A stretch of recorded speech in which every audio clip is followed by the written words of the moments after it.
Hello నమస్తే friends. నేను ఈరోజు ఒక అద్భుతమైన విషయం మీతో చెప్పాలనుకుంటున్నాను.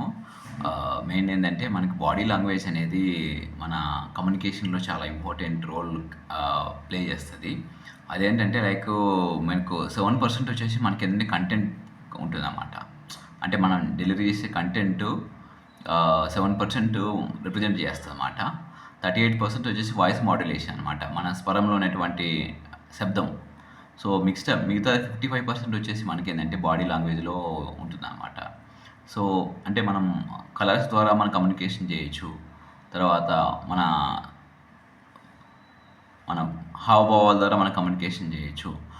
ఓన్లీ కమ్యూనికేషన్ అంటే సైలెంట్ లాంగ్వేజ్ అనమాట కమ్యూనికేషన్ అనేది.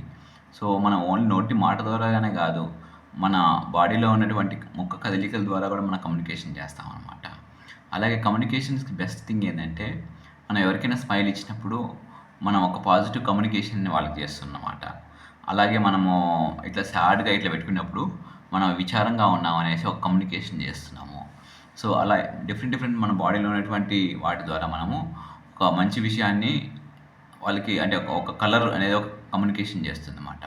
ఒక పర్సన్ వచ్చేసి ఒక రెడ్ కలర్ ఒక డ్రెస్ ఏసుకుంటాడు. అది ఒక కలర్ కమ్యూనికేషన్ చేస్తుంది. ఒక ప ఒక ప పర్సన్ వైట్ కలర్ షర్ట్ ఏసుకున్నాడు. ఆ కలర్ అనేది వేరే వాళ్ళకి రిప్రజెంట్ చేస్తుంది. సో, ఇది మనకి అంటే only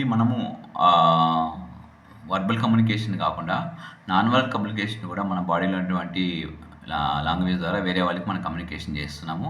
thank you very much. మనం ఎప్పుడైనా సరే ఆహ్, వేరే వాళ్ళకి కమ్యూనికేట్ చేసేటప్పుడు మనం